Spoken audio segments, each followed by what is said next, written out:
to start our program. It is invited to compose the table as a moderator and panel presenter. And the other ones will be present in a remote way. For the moderation, we have Mr. Stefan, Agne, responsible for the sector of cooperation of the delegation of the European Union in Brazil. Please, let's receive him with claps. As the debaters in this panel, we have the Mrs. Sylvia Mitraud, member of the IPAM institution that includes the group of work of economy, and Mrs. Carina Pimenta, Executive Director of Conexsus, Institute of Sustainable Institutions.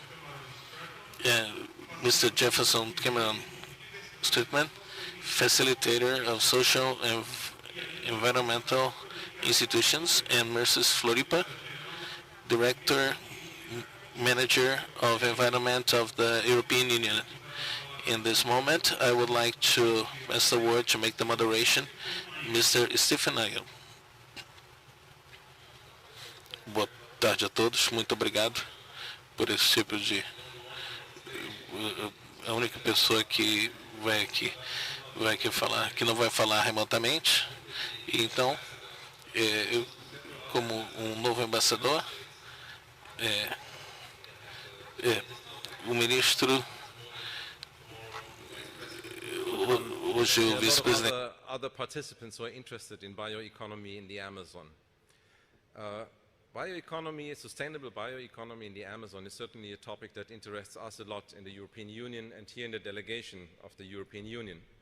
We are just about to start up a new project on that, which will be launched tomorrow, and we are interested in engaging more, so we are looking for ways to support sustainable investments in the Amazon. Just fix this. Thank you. So in today's panel, I'm really happy to have excellent speakers, starting with our Director General for Environment from the European Union Commission, Florika Fink-Hooijer. She's the top official in the EU for environment, and it's really an honor to have her here for a keynote speech. So Florika, the floor is yours. Thank you very much, and good afternoon to all the ladies.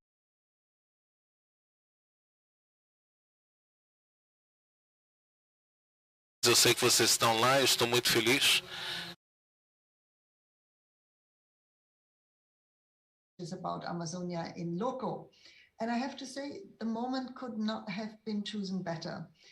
Not just because we have the COP26 ongoing, but also we will have the EU Latin America leaders meeting in December, and I know that also the HIVP, Mr. Borrell, will be coming to Brazil. So I think in all these preparations, let's have that dialogue. And I think that's exactly what we would like to convey today. We are interested as EU, as the ambassador was just saying, in really a genuine, a very open, a frank dialogue. Yes, sometimes on very difficult topics such as climate change, deforestation, and biodiversity, but it is a dialogue among friends, and we want to contribute to a better understanding.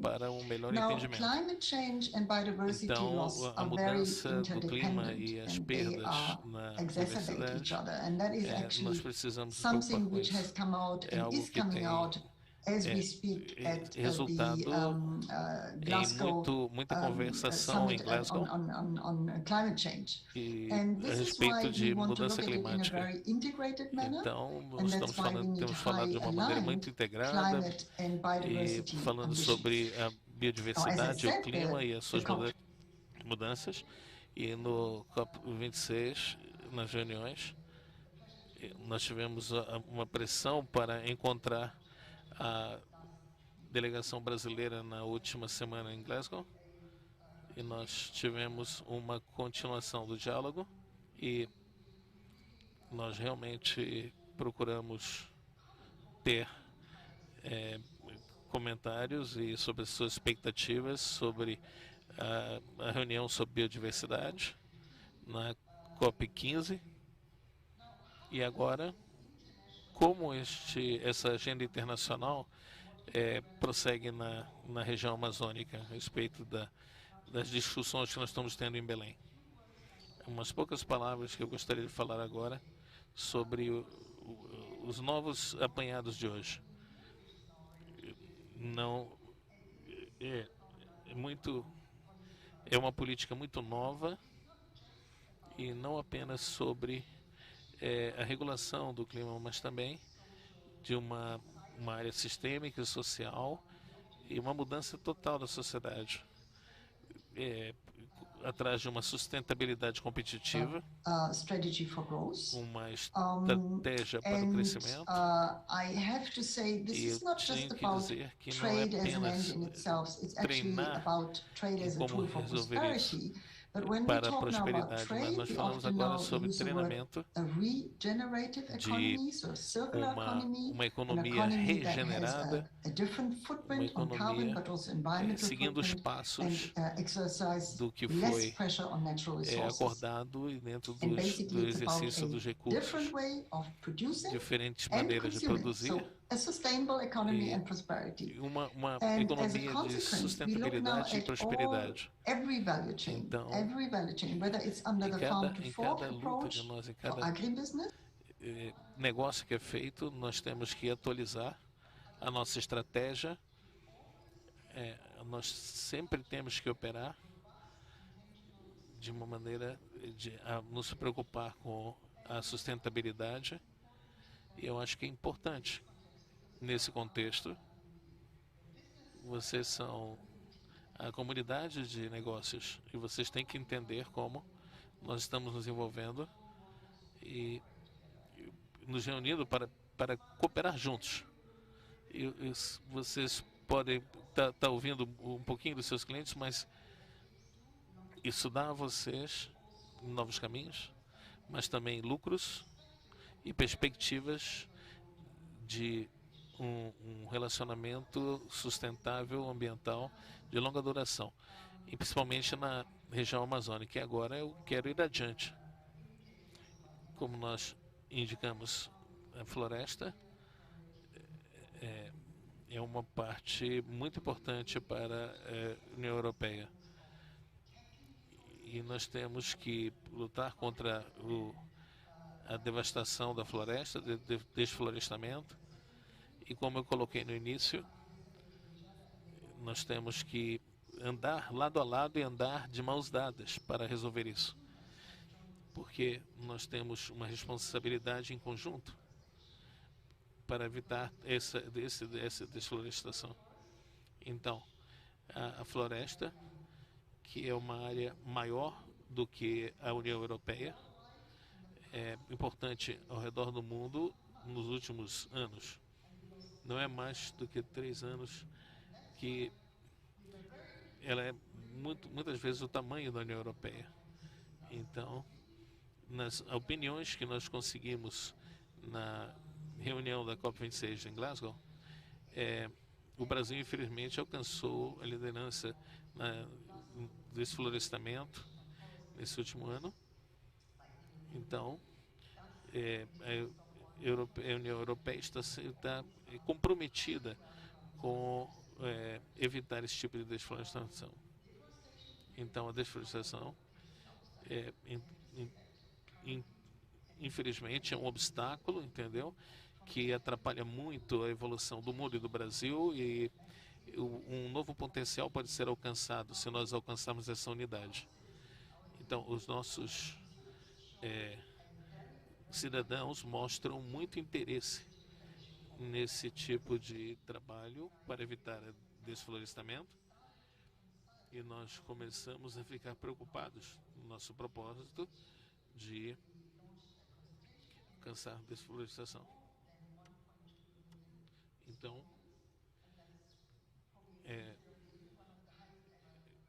um dos maiores, nós temos recebido um dos maiores backgrounds a respeito disso. E como eu disse, nós também compreendemos que nós estamos consumindo na The União problem. Europeia. So we want to be part of the solution now, and we want to really go through actions which hold mainly the main drivers for deforestation and forest degradation. So it's not only deforestation, it's also degradation, and which is the expansion of agricultural land. Now, in particular, and I know that's very hard for Brazil, but it's in particular on the production of commodities such as soy, beef, palm oil, wood, cacao, and coffee. Now, how do we want to do it? It is not a new approach, because already in 2019, we had a communication where we set out how we want to step up overall EU action on to protection and restore the world forest. And already at that time, we said we want to reduce the EU consumption footprint. We want to work in partnership with producing countries to reduce pressures on forests and to deforest-proof, if you want, EU development cooperation. We want to strengthen international cooperation to halt deforestation, redirect financing in support of more sustainable land use practices, and of course also support research and innovation. Now we go a step further and operationalize these ideas by coming forward very, very soon with a new proposal on deforest-free value chains. This means we want to make sure that commodities and products that are sold on the EU market, whether produced inside or outside the EU, do not contribute further to deforestation and forest degradation. And therefore, we want to foster deforestation-free supply chains. Now, important is to note that we are not just addressing illegal deforestation. We actually address all deforestation-driven agricultural expansion, all deforestation which is driven by agricultural expansion. So all actions and only deforestation-free and legal products, which obviously is according to the laws of the country of origin, are expected to be allowed on the EU market. Now, to achieve that, we intend to propose a mandatory due diligence declaration or a rule for operators that place the commodity or the derived products on the EU market. And as I said, that obviously will apply to domestically sourced or imported commodities. And then we combine this due diligence system with a benchmarking system that will categorize the countries according to their level of risk of deforestation and forest degradation, which are driven then by the commodities that are covered. I have to say, countries start all on the same level. We will have a cutoff date, and we say as of that, everybody is equal. We do not look at what happened in the past, but we will look what will be happening in the future, and we'll assess that based obviously on transparent criteria and also based on scientific evidence, including monitoring and spatial monitoring. Now, what are the commodities? I already mentioned most of them, which are often originating from Brazil as well: beef, wood, palm oil, soya, coffee, and cacao. And this is basically how we look at the transition to sustainable supply chains. Now, when I said this now looks a little bit like a very demanding side of our legislation, but I also want to stress the complementary side, because the whole legislation has to be seen in conjunction to the other measures that were already announced in the 2019 communication, which means cooperation programs. One of the biggest is the forest partnerships, which will be a key tool in this regard. And by the way, also will address SDGs on deforestation. And this will be used in order, these partnerships, to pursue sustainable forest management, but also good forest governance. I think this is important to look at both sides. And we are very much committed. I mean, this is a clear commitment on the Commission and the EU partner side to really help foster specifically smallholders and producers to adapt to these new rules that are coming. I mean, we now make the proposal, then it will be discussed, so it will not be happening from one day to another. And in the meantime, we want to foster a deforestation-free commodities and product in the partner countries. And that, I think, is something which is quite important. Allow me for once also to use a bit of some figures, because we already have a very substantial EU portfolio on climate relevant cooperation products, right? We already do contribute to grants from the Commission, about 35 million euros, but also 670 million euros of loans from the EIB. And then we have, of course, member states like Germany, France, and others who have made already very substantial climate relevant cooperation portfolio initiatives with Brazil as well. Now, my plea today is adapt, speed up your own efforts, but work hand in hand with us, because it also profits your own ideas, because you will have to meet the objectives to which your government has now aligned to under the NDCs, under the climate, under the Paris Agreement. I think that would benefit very much the economic development of the Amazon into a robust and certified audit trails. I know that you have some, like the Selo Verde, but we have to, I think that's more for the experts to discuss whether this traceability is really the right one. But I think it also would help the take out some suspicion or negative discussions about the context, in the context of the EU-Mercosur agreement, if we were to embark collectively and together into this sustainable production frameworks. Last word, I think, because we speak here to business, and I think it is very important to stress really the role of regenerative sustainable business models for private sector. And I think this green transition in particular also for SMEs, natural capital accounting, we have that as well.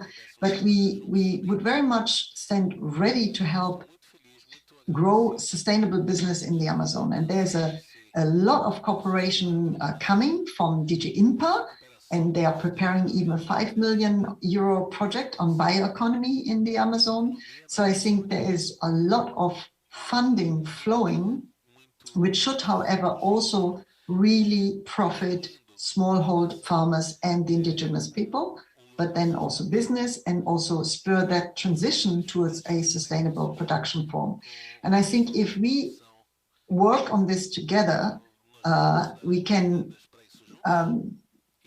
bring the local level and the international dimension again together. And I think this is where I would like to make the full circle. We started with the COP26. We will have the Biodiversity Summit next year, but we also have to work with you directly in the Amazon, in local. And with that, I would like to finish and really wish you a very successful conference. And let's work on this together, because we have to bring climate, biodiversity, and human development in the Amazon to fruition. So thank you very much. Thank you.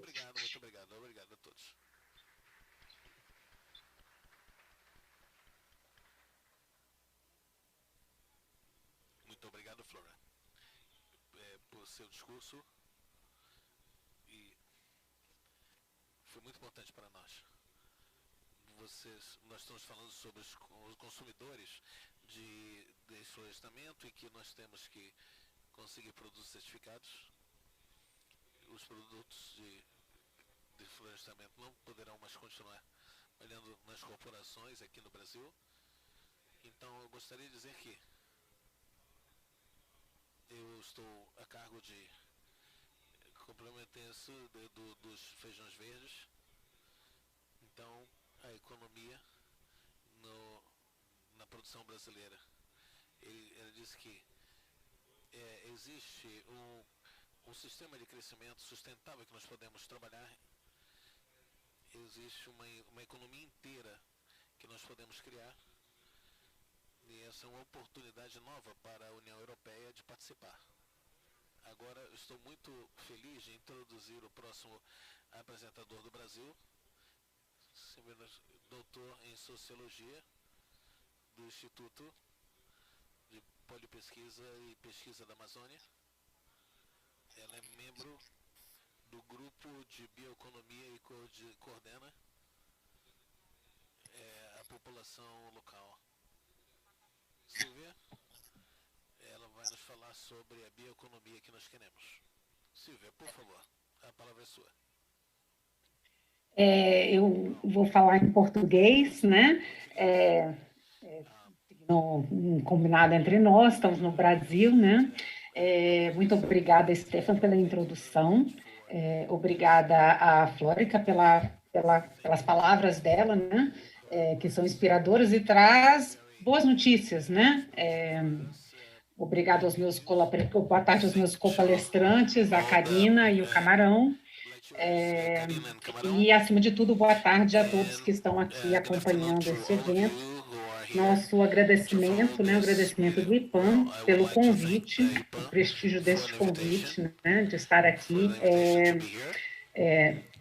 com a oportunidade desta fala, desta conferência, né, e poder estar nesse diálogo com esse foco no setor privado, né, e com esse compromisso que cada vez fica mais forte, é muito bem-vindo, né, de todos nós engajarmos nessa transição para uma economia sustentável na Amazônia e em outros biomas e ecossistemas, né?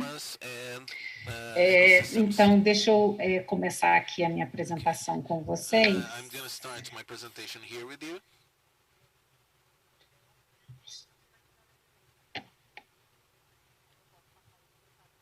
O nome da minha palestra aí é Bioeconomia Amazônica que nós queremos, né? Esse tema da bioeconomia, né? Ele tem surgido inclusive com nomes diferentes, né? Bioeconomia sustentável, a socio-bioeconomia, né?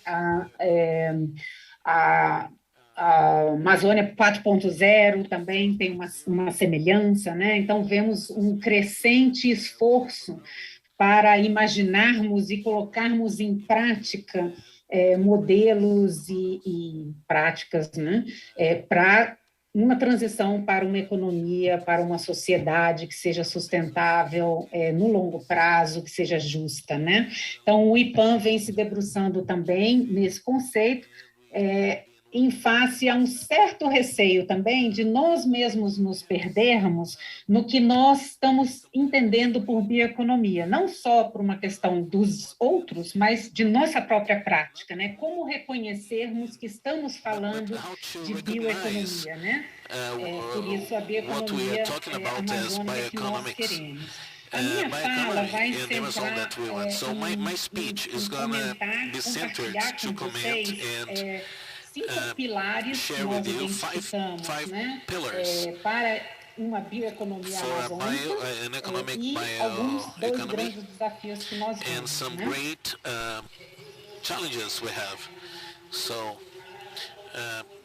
My colleagues, Camarão and the other one, are going to talk about it more profoundly. So, the first of these pillars is the maintenance of the ecological integrity, and it is an action of bioeconomics, the way we think about it, and we would like to share with you. The first one will be the maintenance of ecological integrity and functional of the Amazon ecosystem, the end of deforestation and degradation of forests. Deforestation is not only illegal, but it is very bad for the forest, the restoration of the native vegetation of the biome, and the functionality and the workability of the hydrological system. The second pillar, it is the strengthening of the socio-economical pluralities and cultural of each territory. We know that the Amazon is not only one Amazon.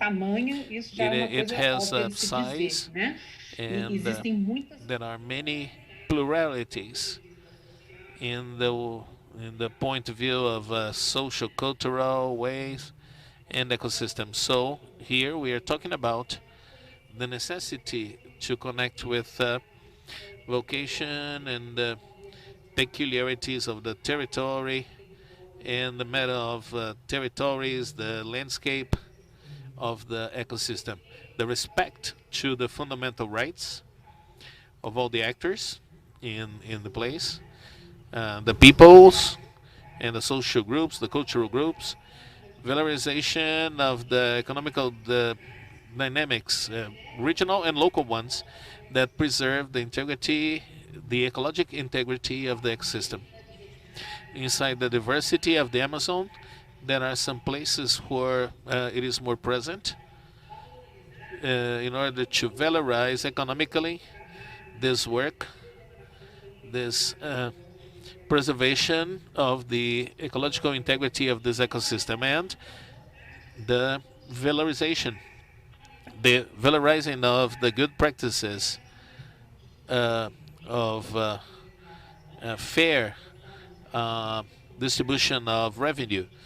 The extractivist communities, the small producers, traditional producers. So maybe they don't see themselves as great business partners, but they have practices to work with natural resources and to work with prosperity and everything else in order to strengthen the local market as a theme of this conference. The third pillar would be the bioeconomical system of production based on diversification. Diversification of products, taking into consideration the diversity of the landscape. We are talking about resilience of the territory producers and ecosystemic functions. And they are together with the functions, the ecosystemic functions, the compatibilization and the reduction of vulnerability of the population allied to the guarantee of food safety. Well, I think it speaks to itself, by itself. We live in a moment in Brazil where a great part of the population has lived in a situation of unsafety, food unsafety, the maximization of the provision of environmental services in a compatible scale that is compatible to the market, respecting the limits, the environmental limits and ways of life. So we have to check the concepts, their concepts of sustainability. The fourth pillar is the distribution of benefits and revenue. The economical model, socially fair and inclusive one, with the distribution of benefits and revenue. Not only the revenue is important, but access to benefits and policies, and many times it is so much more important than the revenue. Reduction of social inequalities because of the concentration of revenue and lands in the Amazon, and measuring the ecosystemic benefits and traditional knowledge that may be paid for, so that we can include in this model. We should be more efficient, more able to make a mensuration of this system and traditional things. And at last, the fifth pillar, the optimization of natural resources, the more efficiency in the use of natural resources and productive chains to enjoy recurrent maximum of circular of insumes and the reduction of waste. Part of the efficiency for the natural resources, a consideration of economical values of the natural resources, modulating the excess and avoiding scarcity. Also, at the same time, the integration of traditional knowledge and academical ones to try to find innovative solutions, and so that they could get some money for their traditional knowledges and for their academical knowledge. Well, those are the 5 pillars. And I bring, there are many challenges.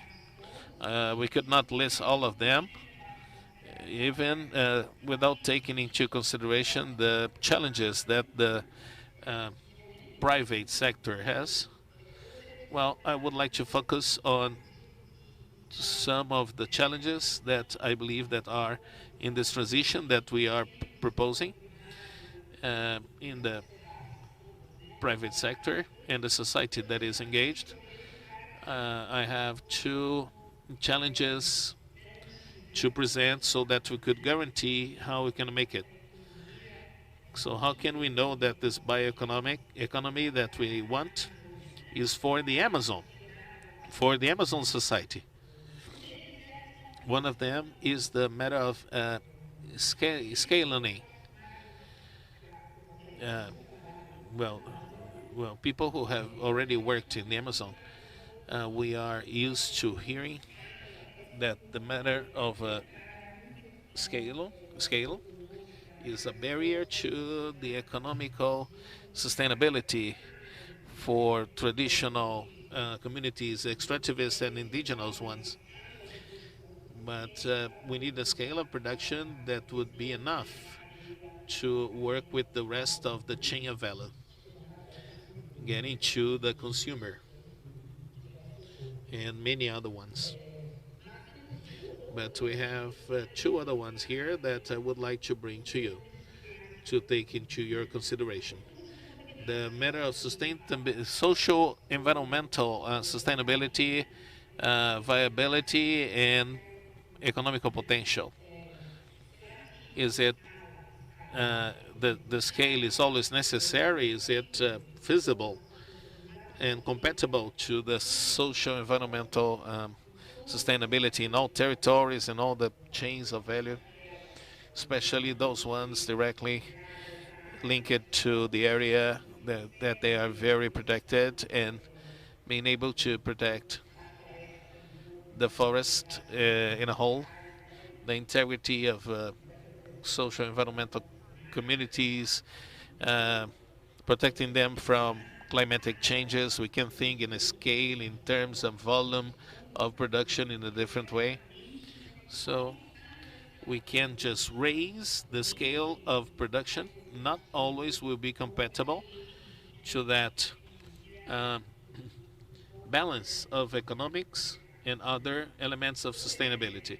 Another element inside this is the matter of the community of location related to the productive chains. One community, the social communities that live in one place, they don't live only with one productive chain. We have to take a look better in a territory and to see how we are working inside a chain of value. How we're going to be to have some attention on the region, and how we're going to be pay attention to the communities of a productive chain, if they are doing all the elements correctly, if they're working with all the elements. So it is a challenge. I don't have the answer for that. But the answer, if there is one, it is given in a different way, looking at the landscapes, looking at different landscapes, social, economical, environmental landscapes. In a second point of challenge, the matter of monitoring, the tracking, the tracking work, which is a very important work we are starting to implement. We have a change just like soy. We are starting to implement and to make it able to work for the livestock. And I would like to be bringing to the second point, is for the first one, the necessity to work with the other pillars of economy. So we have also to take into consideration the work with another pillars of economy. It is the first one that is under work. So we have another aspect that I consider a bigger aspect, the matter of tracking the socio-economical and environmental questions beyond deforestation. The problems, socio-economical problems that are continuous, that would be legitimate by the actors, it would be compared, or it would just be in a way that all of us could be looking at the same parameters and understand what's going on, what's behind some change. And at the end, the co-responsibilization of all the actors in all the productive chains and the territories to service all those pillars, so that we could all be responsible for monitoring and to be responsible to fulfill or to accomplish these pillars. Well, I just end up my speech here with the 5 pillars, a little bit in a way that I try to think on how we are going to be sure that we are following the right way, or to be firm on that way, that we are following the right way in this transition, and not only to a part of this, a part of a territory, a part of a community, helping the whole Amazon to make up this transition in this sustainability to all of us. Thank you very much.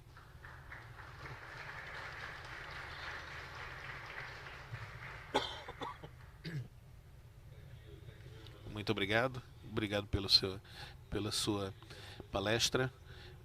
É bom saber que alguns brasileiros podem falar aqui em português. Então, nós vamos ter que falar sobre os critérios sobre a bioeconomia e definir quais são os critérios para isso. Nós também estamos falando sobre isso. Eu acho que é um tópico muito importante para a Câmara de Comércio, para as instituições financeiras, esse tipo de desafio. Como é que nós podemos discutir isso? Então, nós vamos falar sobre monitorar a sustentabilidade da bioeconomia. Então, nós temos alguns tópicos que nós vamos voltar depois. Muito obrigado, Cília. No próximo palestrante é Carina Pimenta. Carina é uma diretora de uma instituição de empresa de impacto importante nisso. Então ela vai fazer também sua apresentação em português.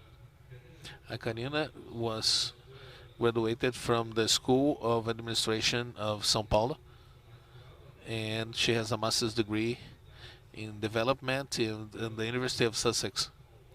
She has worked in the sugar part of Valley, and she has worked with climate changes and communitary business. So, Carina will speak as how to work with an ecosystem and with forest and sustainable business. Carina, please. Thank you very much. Thank you all, to all of you that are here. Well, in the plenary that we cannot see but are there.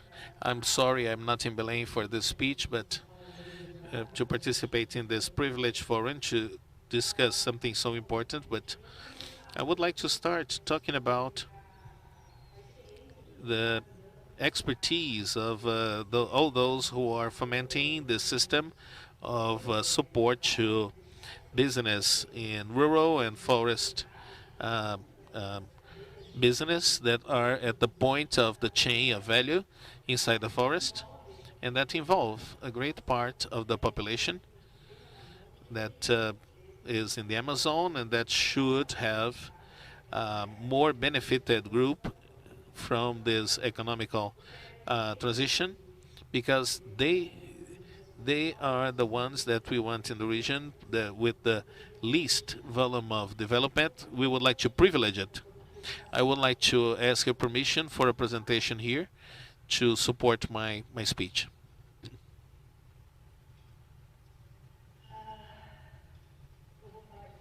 I'm going to speak in Portuguese, but the presentation is in English so that it can be easier for you to follow it.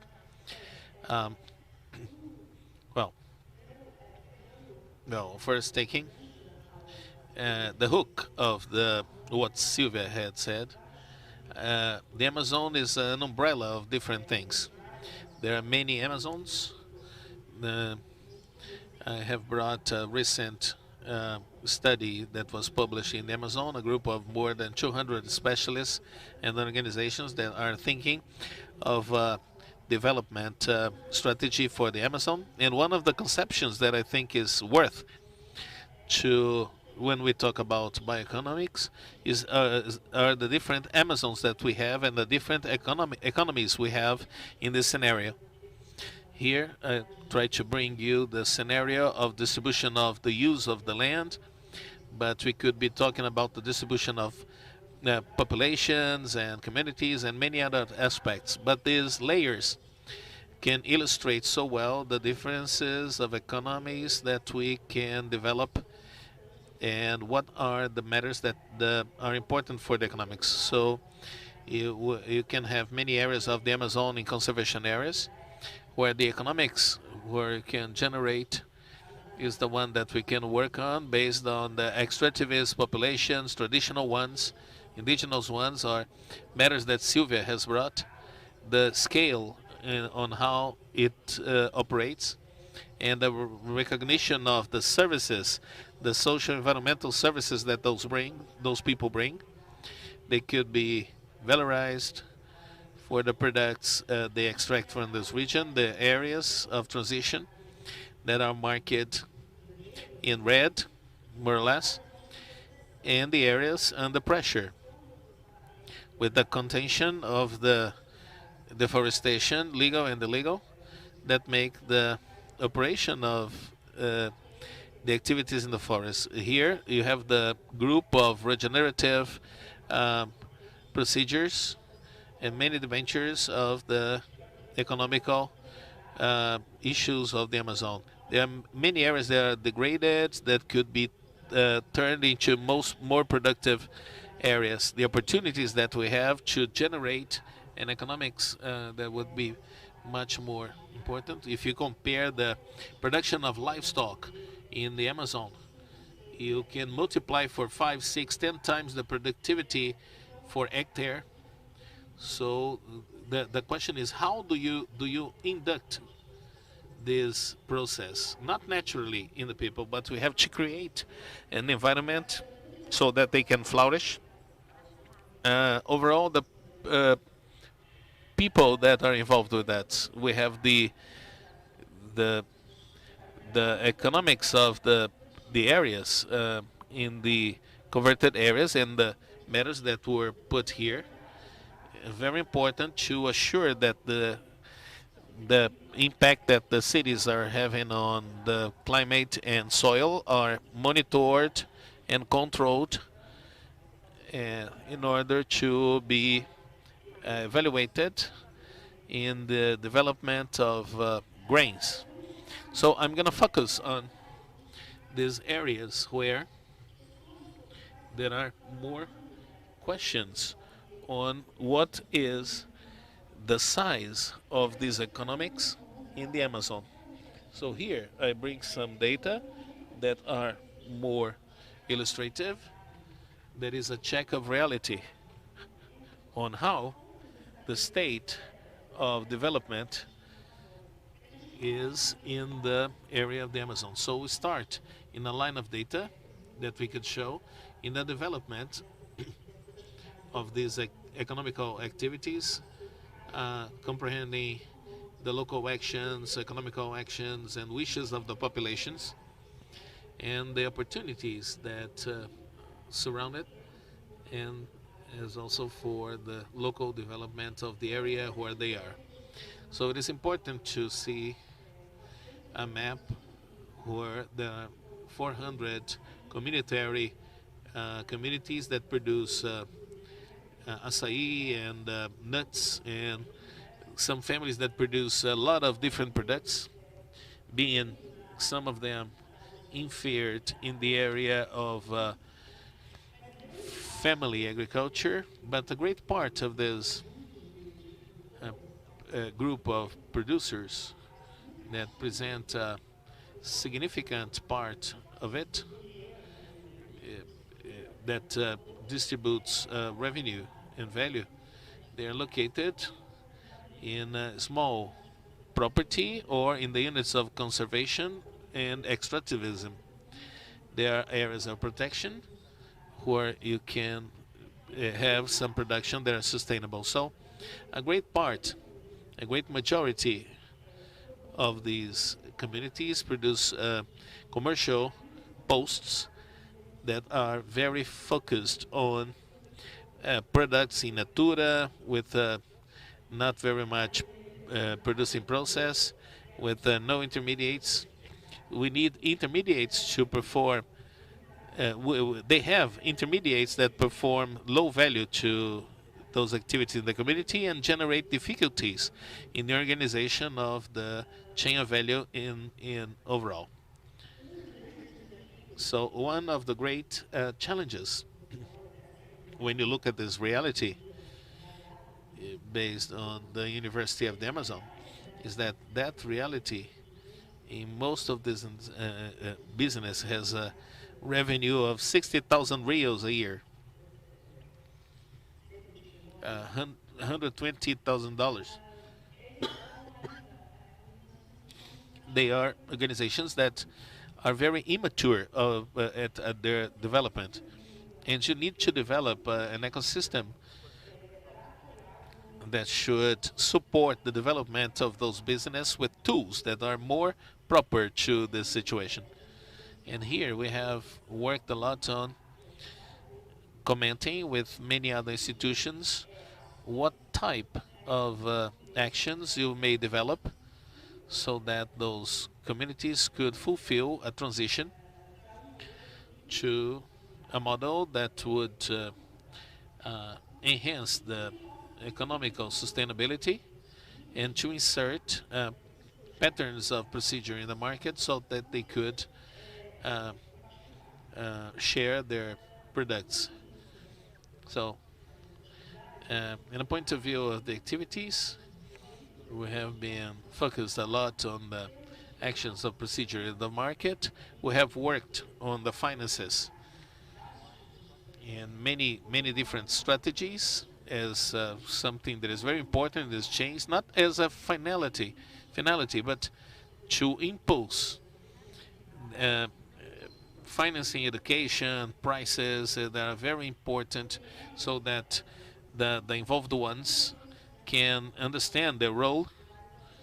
And we have many partnerships of institutes of technology that could support these chains.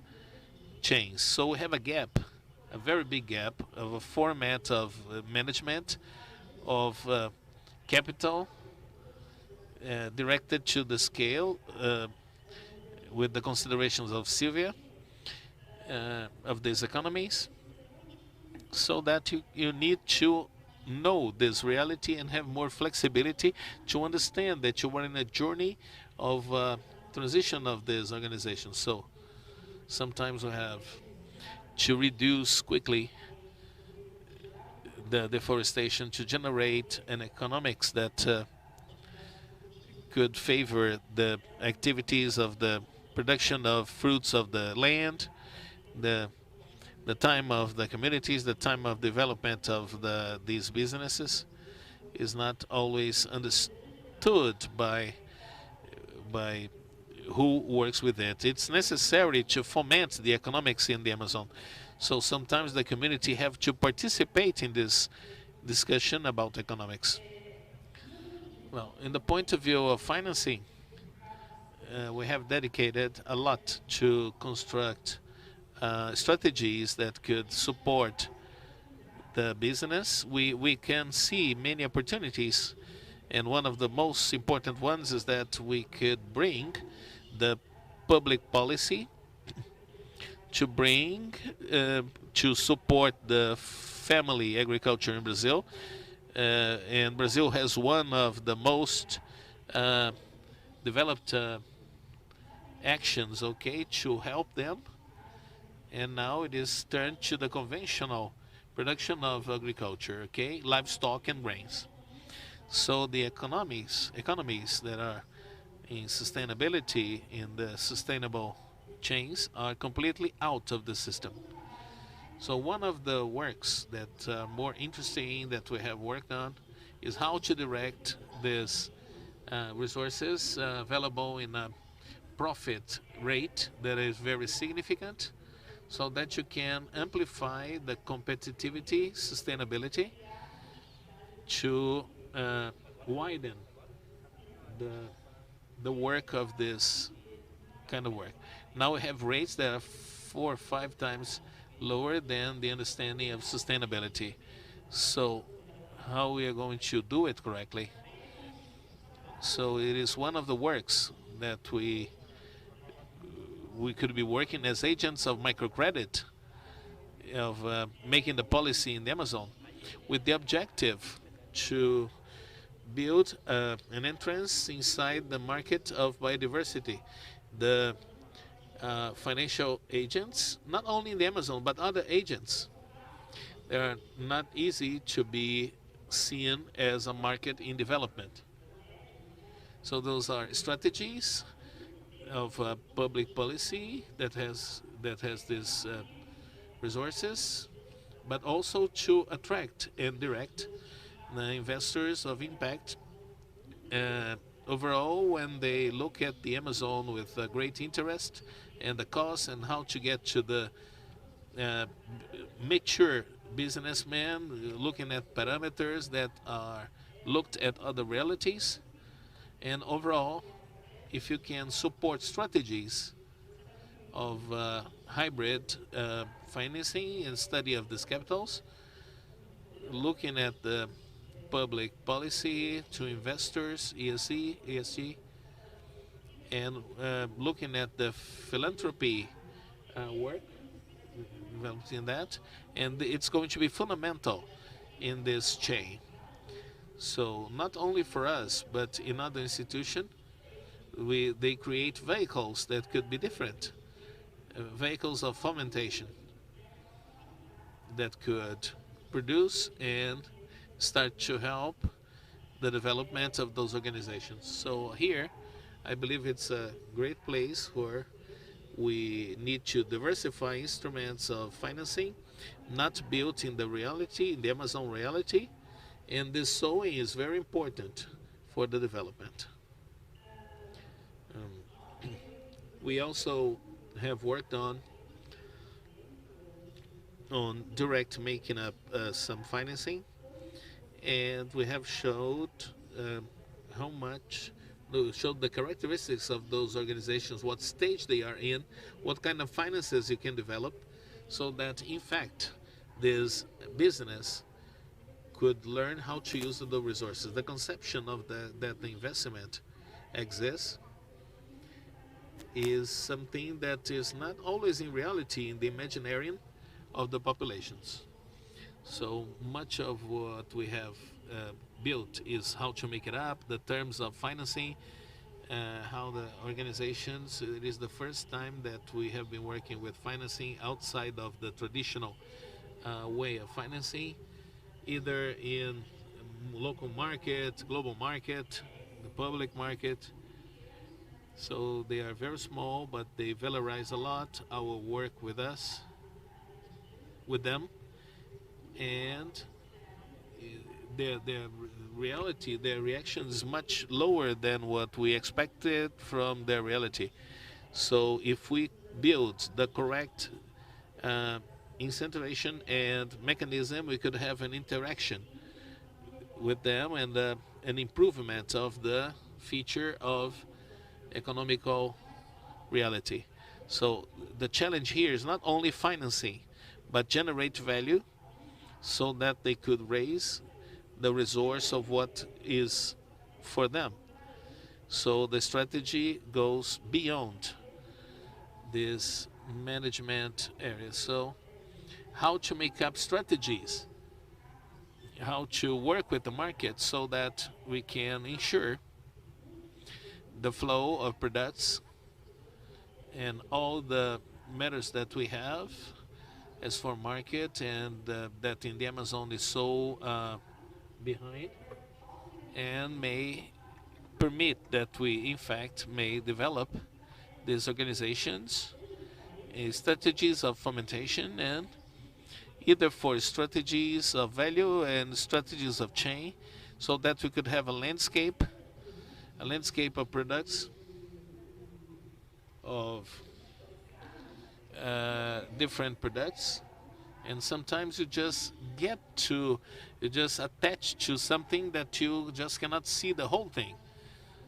So if you work with the market for one of them, you need to start to develop in the Amazon a sense of what are the economies that are starting the basic economy of the municipality. So 70% of them sell in the municipality, in the side municipality. So they don't have great investments, but here we need the investment, we need technical capacity, and those are the things that when you consult the companies, they are not offering. They are not going to offer to aggregate to the chains of value. We have made many works here. A study that was exactly about the notion of a company, of what the products they were going to buy, what were the characteristics, the formats, the requirements, and you have lots of great opportunity. But to make it able to use this viability, we have to aggregate knowledge so that it may really happen, and how to supply this cost directly. If we have a flourishing economics, we should follow the rules and teach them how to work with that. They are not going to do it alone.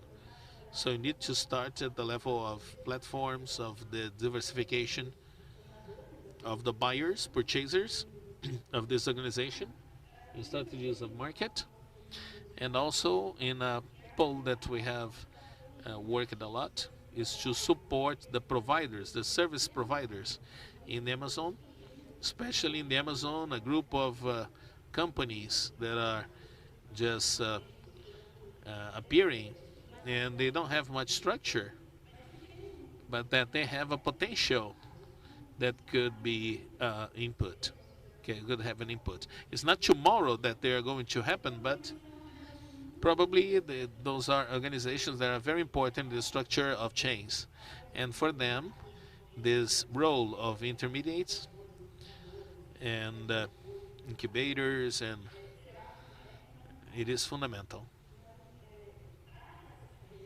so that these chains, a great part of what we have seen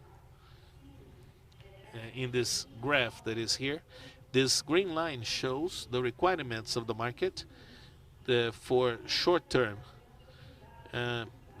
quality norms and certificates and everything, and it is quite lower when we take a look at the orange line. And now we are just adding another line here of exportation, and this line is more demanding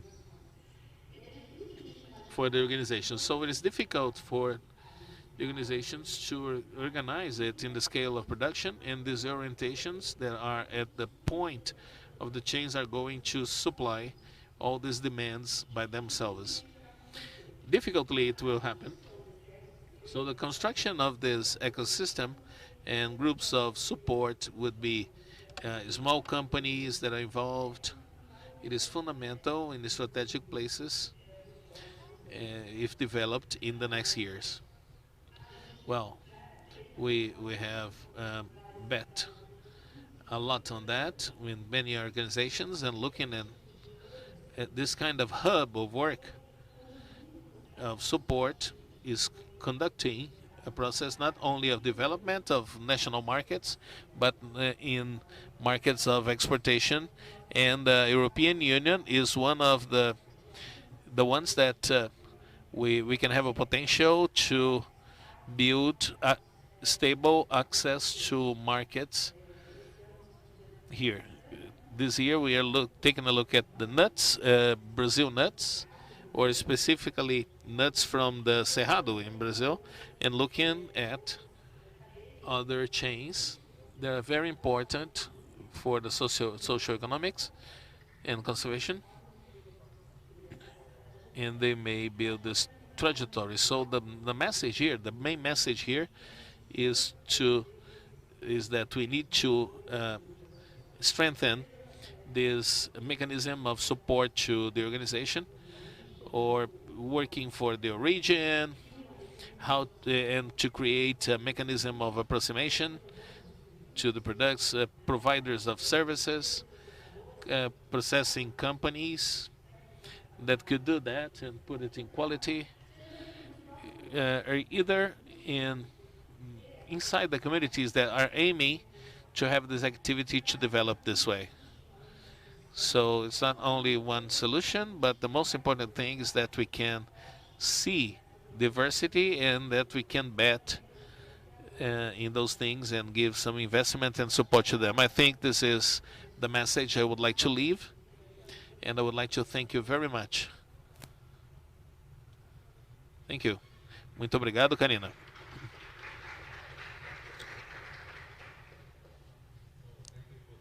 Muito obrigado por tudo. Aqui na Amazônia existem muitas comunidades que poderiam usar. Bem, um requerimento de mercado. Eu tenho uma pergunta aqui para você, Wiltshire. Eu acho que gostaria de ensinar para você.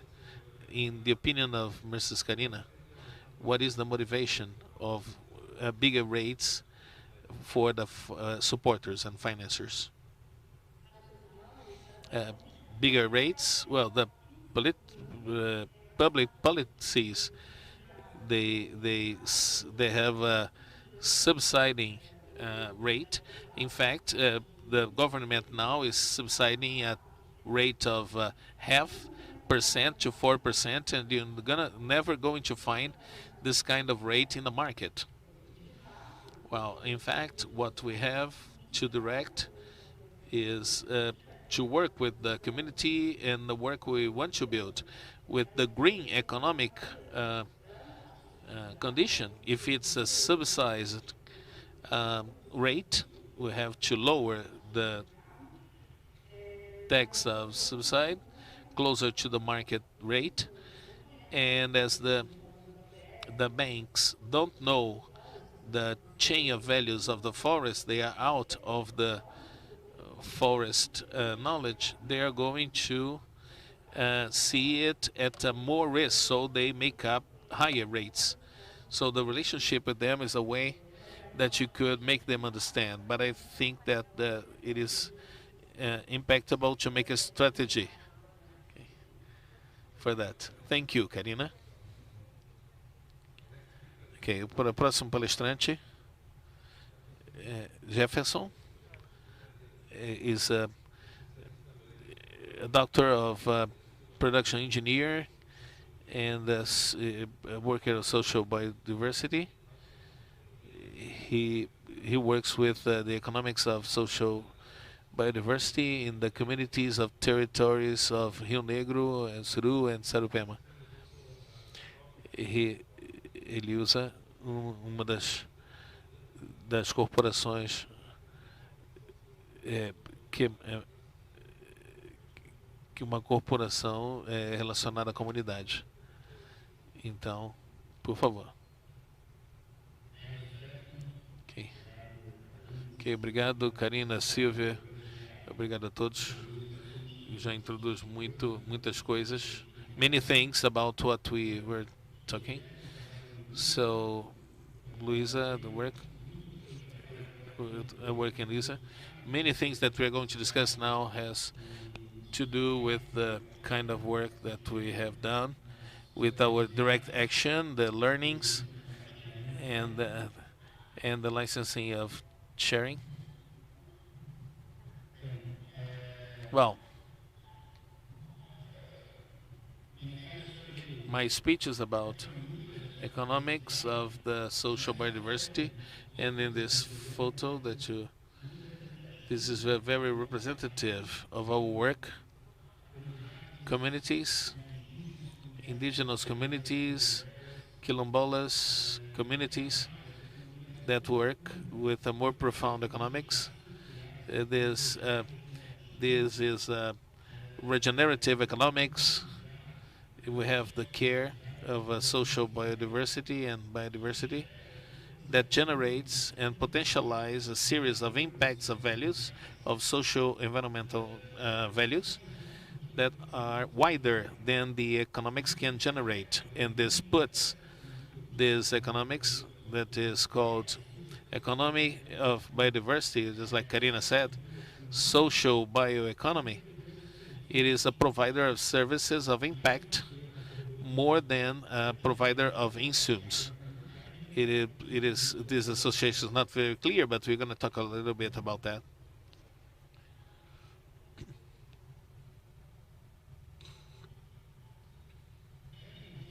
Well, to understand what this economics is, what are the traditional Amazon chains? Well, the traditional Amazon chains put the indigenous families, extractivists, and quilombolas communities. They join through local intermediates that make the connection of the local commerce with the industries and then to the market. Those are chains that have a focus on the result, competitivity and financial results, and not in the impact. They have local relations and individual relations. They have a great dispersion and low articulation. They have a low transparency and knowledge of the chain as a whole, with the plans of those. They have a high informality. It brings a high risk for the market and the companies to relate with them, because in fact they don't know the region, the actions. Okay, so those are chains that work with unfair prices, with low attention to the quality. They practice unfair prices that generate problems with the quality. The relations of knowledge and capital of the companies in all the sectors, just like Carina has brought to us. The possibility of quality is more common. The low technical assistance is something that is related to the low access of public policies and low or no aggregation of values of associated social environmental things. And when we talk about these products that are done, and the market by itself is much more wider than from what they could get so close to them. So those are chains that generate a risk for the company that want to invest in this sector. They are working with this scenario in order to aggregate more value to that. So it is a way that they have worked with this product. So we should work in a perspective to look at the chain in a whole. So when we see it in the whole, in the world in a whole. So the first promoter of this change that has helped it and is very important in this change is the market. Well, in the last 5 years, we had growth, a big growth of commercial partners in the economics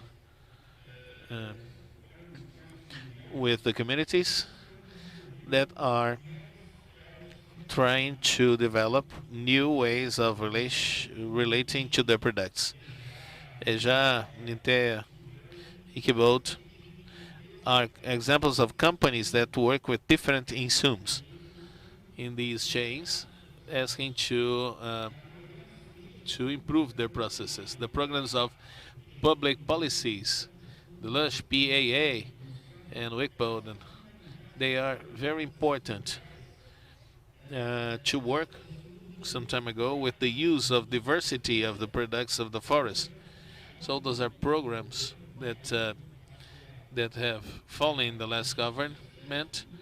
The access and the resources to these programs have lowered a lot because they are fundamental programs to the sustainability, to these ways of life, to those families that are working with that. So these relations with the market just improve the families in order to get out of the Amazon chain or to make arrangements, new arrangements in the territorial tract. So to have a problem with the relation between the family and the company, and impossible to fulfill the demands of a company. So they can only fulfill these needs partly. So to generate a work in this sense, we see the necessity to articulate more than a cultural arrangement. At the same time that in the expertise of 5 years, we have the ability to articulate the actors of market. And the actors of market alone, they face a series of difficulties to get rid of these traditional chains that promote the sustainability, transparency, and the parameters that we would like to have in the community. So the region is Brazil with a partnership with Florika, and a lot of companies that work together with this company, they promote with this relationship to make up prices in a very innovative way, generating trust so that they could originate fair relationships, positive impact in the territories together with the community, and safety to the companies related to that, to invest. It's for the community to invest in the changes that they want in this kind of chain and economics. The networks of territory would be Cooper Valley, the networks Sementes do Xingu, Atix, in Mato Grosso, the network of cantinas of Terra do Meio and Foerna, Uaridó, Tucara, Yanomami, e Waiwai. Only to give you an example, we're going to speak a little bit about the Terra do Meio example. Terra do Meio is a network of multi-actors.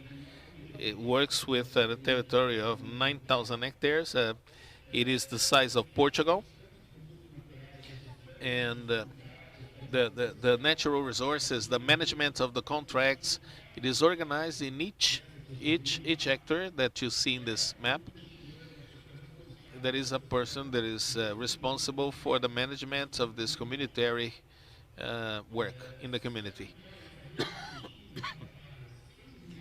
There are 6 units of conservation in all the land, 7 indigenous lands, 3 settlings, more than 9 million of hectares, Portugal size, 14 associations, 27 canteens and groups, and 980 collectors directly, and 3,045 in the people involved indirectly. So we can see now that from 2009 to 2021, I had 1 canteen, now 2 products, and then 2 products and 1 partner. And the revenue through the year was 8.5 thousand. And we changed the structure that was used then, and it was more indicated using things that were more indicated for the community. And now in 2021, 27 canteens, 15 products, 12 partners, and revenue of 1.5 million reals.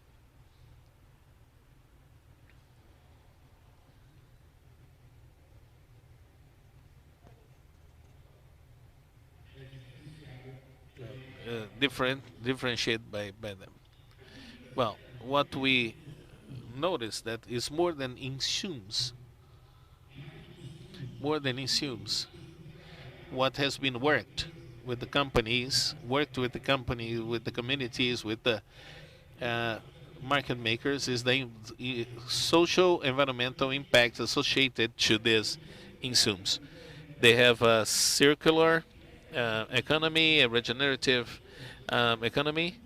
So for those peoples, one of the things that is very much discussed is the management of this territory. We would like to have it in a more integrated way to be generated through business in this area. The different networks inside that with the revenue would be revenue. We came from 1 million reals to more than 120 million a year. So it is growing in investment with embryonic processes to processes that are starting to be working. So in this curve, we can see something that is very interesting to understand. Is the curve of the phenomenon that shows the cycle of economics, extractivism. And I'll give you an example, which is the Seneca tree, the rubber tree. When they extract the rubber, the demand for rubber was growing, and they needed some more from the Amazon until it came to a plateau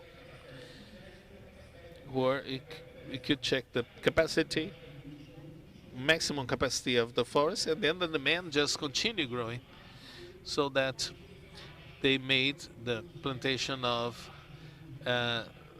this rubber tree in the Malaysia, and it made a social environmental impact in the place. So there was a great diminishment of the price, and it caused a problem to the Amazon. So for the Amazon also,